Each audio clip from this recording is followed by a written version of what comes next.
Welcome to the final episode of our mini-series August Madness. This video is going to be a little different from the previous ones. Yes, we will give you some race insights. So good to follow. Fuck. But the main question we want to answer is, are we actually going to finish in the top 30 of the UCI ranking? And to be honest, right away, it's impossible to fully answer that question, because the season isn't over yet. But that's no reason to skip this video, because what I'm about to explain will definitely make sure you will closely follow the final of this cycling season. We have explained a couple of times why the UCI ranking is so important. But just to be clear once more, a spot in the top 30 of the UCI ranking is required if we want to ride a Grand Tour next year. On our journey towards the Tour de France, riding a Grand Tour next season is a huge milestone. So, finishing outside the top 30 could mean a delay in our plans. Right now, we are still in the 26th place. So you might think, don't worry boss, the gap is big enough.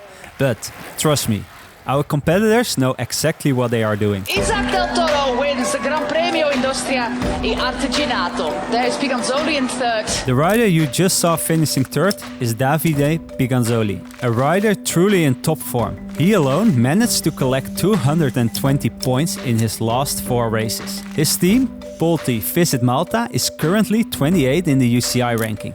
Lucky for them, the last part of the season is packed with Italian one-day races, where plenty of points are up for grabs. Another Italian team scoring a lot of points lately is Team Solution Tech Vini Fantini. One of their tactical moves is focusing on big races in Asia. They are currently just outside the top 30, so they will probably focus on scoring more points there. This season, our time and place seem to be the Spring Classics. With strong results in Belgium, 5th. That's good, mate. Come on, fuck it.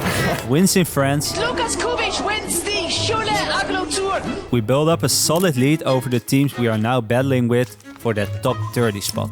If we want to stay inside that top 30, we will need that same fighting spirit in the final races of the season. And looking at our calendar, there are still a few races that definitely fall into that classic category. Insert the Mur Classic. A fairly new race on the calendar, but one with real potential. Mainly because it's all about the Muur van Geraardsbergen, one of the classic climbs in Belgium and a climb that's pretty special to us, even before we had a cycling team. Ja, daar is hij! Devin! It's also a climb where we have delivered in the past, with strong races in the Renewee, and of course, Lukas' amazing omloop this year. So what's not to like about a race with climbing the Muur multiple times? Yeah, I'm looking forward for today because how I said, it's always special here. So I'm really happy to be here. And you're excited to ride the Muur 6 times today? Yeah. I'm really looking forward because I have pretty nice memories from here. So yeah, looking forward. We have mentioned in a previous episode that a good stage result in a stage race isn't very rewarding in terms of UCI points. But a strong result in a one-day race really is. A good result today could bring us one step closer to finishing in the top 30.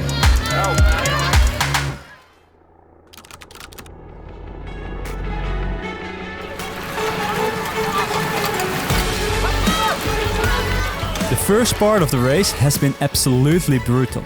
Tomas made it into a very strong breakaway and looks incredibly strong on the Muur climbs.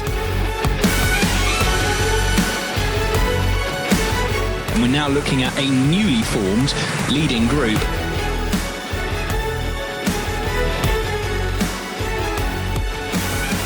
Sunday night! This is a crashing out breakaway! Oh my goodness, of all the places for it to happen as well. This is Tomas Kapecki, the Czech rider who's gone down. What a way to crash out of the break. And that was a shame because Unibet T-Tomorrow Rockets had the perfect move there with him being in there. He looks all right though, Pippa, doesn't he?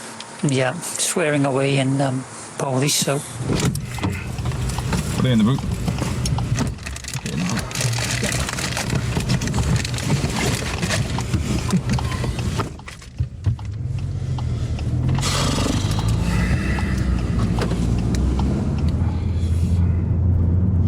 So frustrating, man. So good on the Muur, man. Yeah. It was easy to be. It was so good to follow. Fuck. It's a shame for Tomas, but the race isn't over yet. We are in a small group behind the leaders with Hartijs and Lukas. Hartijs gives everything he has, trying to bring back the race leaders and put Lukas in the perfect position. Fantastic work, Hartijs. You fucking legend, mate. Keep it going. Keep it fucking going.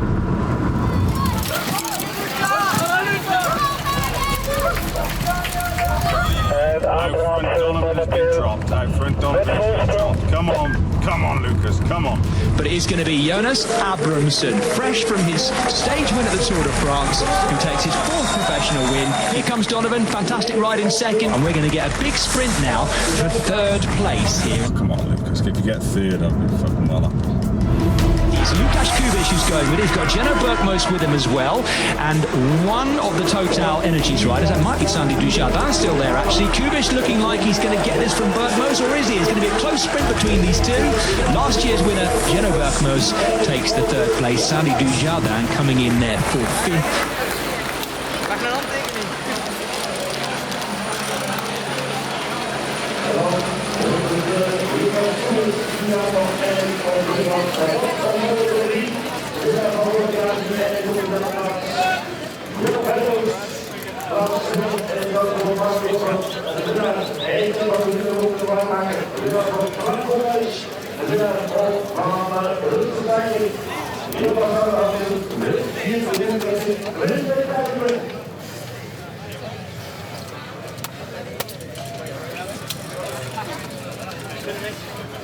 Top effort, Lukas, mate. Well done. Well done. 4th place.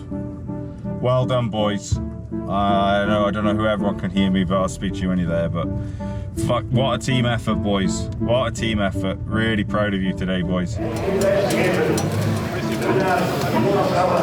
meters. It's all good, mate. Thank you. This is exactly what we need for the end of the season. With his outstanding performance, Lukas earns us 60 UCI points. But what a team performance throughout this whole race. We haven't even shown you, but Axel gave his all at the first part of the race. Hartijs did exactly the same in the final. And Lukas, of course, wanted that podium. But he once again showed his class. First reaction, actually really proud of the lads. Yeah, of course, Lukas really disappointed just missing out on a podium. So I'm really proud, actually, of them. Team effort, team commitment, everything. It would be nice to be on the podium, but they did amazing. With the finish of the Mur Classic, our mini-series August Madness comes to an end. In total, we have scored almost 250 UCI points this month. That increased our gap to the 31st place, bringing us closer to securing that crucial top 30. But as I explained in the first part of this video, our battle is far from over. Looking at the standings in mid-September, we have actually dropped 1 spot. Luckily, the gap to the 31st place is still around 600 points. The counting of points stops when the final WorldTour race finishes, the Tour of Guangxi, on October 19. That's also the day we will finish our last race of the season, the Tour of Holland. Of course, we will update you here on YouTube after that final race. But in the meantime, make sure to follow us on Instagram and check out our newsletter on Substack to stay updated during this last crucial month of racing. Bye bye!